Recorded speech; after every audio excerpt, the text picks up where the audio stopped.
my name is Tofpik. I'm Head of Technical Analysis and Senior Markets Analyst at ADM Investor Services International Limited. And here is your daily technical analysis of foreign exchange markets. I'll start with the euro against the dollar. A reactionary bearish dark cloud cover pattern on Friday, as the market came just a little too close to the recent high at 105.94 made earlier last week.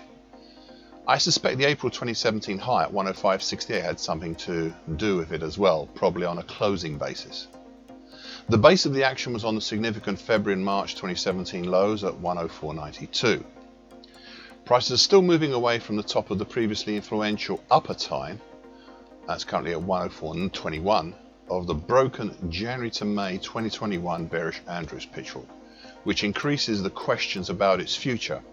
You see, I would normally retire such a pitchfork after two consecutive closes over or under it. But in this case, I've made an exception, not just because of it becoming support, but for two other reasons. Firstly, the pitchfork has been broken many times on the lower time, currently 96.80, yet each time it has repaired itself. Secondly, because of its long life. It's over 1.5 years old. And I think there may be perhaps more to give from this pitchfork. So I'll keep it on here for a little while yet. Just below the upper time is the support of the congestion zone, 103.38 to 103.69, which currently also contains the long moving average, currently 103.43. Meanwhile, immediately above the market and acting as a cap on the market, at least on the closing basis, was that April 2017 low at 105.68. Beyond that is the 2020 low at 106.35, then the April 2020 low at 107.25, with the secondary high to reach target X3 in the 107.65 area. This is the secondary target from the late September to mid-November ascending wedge pattern. This pattern is highlighted in dark blue on my daily chart. Now, one final point, an expansion on something I'd previously highlighted. We had a golden cross of the rising short medium moving average, currently at 100.88, moving up over the rising medium moving average, currently 100.66. This is a bullish lagging indicator. Now, so far today, a little lower open and a dip to last Friday's low, but the market is now cautiously making its way higher to test the April 2017 low. Cable, aka sterling against the US dollar. A higher but still indecisive spinning top on Friday, with the second highest high and high close since late June. Perhaps the most interesting feature of the action was the close, just over the June 2020 low at 122.48. Below we have Fibonacci and other congestion in the 121.5 area, and a little lower still we have support from the declining long moving average, currently 121.04. Then the May 2020 low at 120.73, though I'm dubious on how good this is, followed by the rising upper trend line, currently 119.60 of the late September to early November ascending wedge pattern. I've highlighted relevant trend lines for this pattern in dark blue to help visualize what is going on. Overhead, we still have the primary and secondary targets for the ascending wedge pattern. The primary target X2 is not that far away in the 124.20 area, and the secondary harder to reach target X3 in the 128 even area. Now, so far today, a slightly lower open and a dip to Friday's low, but then a move back up somewhat cautiously over the June 2020 low and towards the 50% Fibonacci line at 123.16. Euro sterling, a counter to the counter bearish double on Friday, but once again that title belies a little of what is going on. There was once again no substantive difference in outlook than what I've seen in the prior 5 sessions. We seem to be undergoing some extensive indecision right now. Below we have the slowly rising long moving average, currently 85.49, whilst above we have the ever so slowly rising medium moving average, currently 86.32. Though the medium moving average overhead has been breached all of last week, there has so far not been a close over it, though some days last week came very close to it.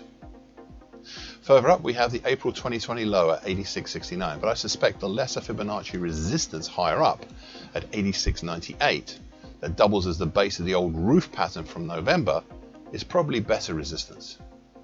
Meanwhile, below the long moving average we have the April 2021 low at 84.70 and the March to date uptrend currently 84.59. Now, so far today, a lower open and a small move higher, but still away from the overhead medium moving average. We're looking like a possible third countering bullish opening white Mariposa right now. US dollar against the Indian rupee. A reactionary pattern on Friday, a combined key reversal up and bullish engulfing pattern. The first part of Friday saw a significant follow-on to the previous session's inverted hammer come gravestone doji.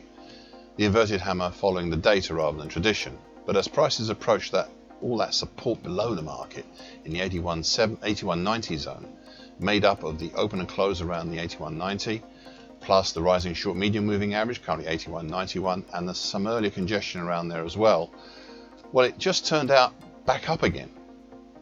However, the market also shied away from approaching the overhead middle time, currently at 82.83, of the mid-September to mid-November bullish shift pitch. You can see the tines highlighted in bright red on my daily chart. So far today, a move up from the open towards the middle time, coming real close, but again pulling back away and looking like a possible shooting star pattern right now, perhaps. US dollar against the Brazilian real. A higher, second bullish white soldier on Friday, but it was also an indecisive spinning top, coming as it did after the previous session's bullish harami, if only just. Most of the market was once again caught between support and resistance, though both the tongue and tail did venture slightly outside. The support was a combination of the good-looking 50% Fibonacci line of the March 2021 to April 2022 move at 522.76, plus the medium moving average currently at 522.65. The resistance was a combination of the other not so good-looking 50% Fibonacci line of the May 2020 to April 2022 move at 527.37, plus the short medium moving average currently at 526.95.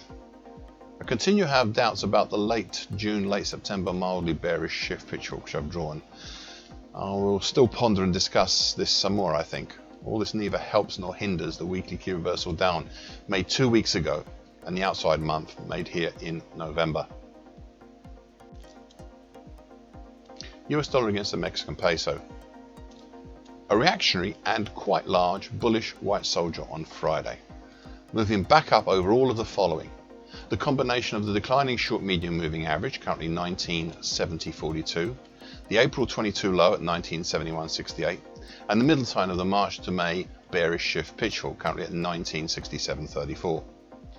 This last one is highlighted in dark blue on my daily chart. The base of the action was on the light congestion from the start of November between 1962 and after 1965, plus the early June congestion between 1956 to 1964. The top of the action was once again capped by a cautionary turn back down upon approach to the declining medium moving average, currently 1988.31. Overall, I have two doubts about this market. The immediate one is whether the action since the start of December is either a topping action or a bull flag. I'm not sure on either right now. The second thought is how the grinding decline throughout late October and then into November, followed by the sharp rise at the start of December. Well, this has got me pondering as to whether the action since as far back as late September, including the time crossover seen in late October, maybe, just maybe, a possible bump and run reversal bottom. I need to think some more on this. So far today, well, nothing much. A slightly lower open followed by a slight move higher that has run out of steam. We're back to where we started, just above the April 22 low at 1971.68 and moving in between an indecisive doji cross and indecisive spinning top at the moment. Thank you for listening. This short version broadcast gives essential market patterns and consequences. Please be aware of the risk disclaimer posted with this broadcast. Copyright is Tofpik and ADM Investor Services International Limited. Here comes the final bit.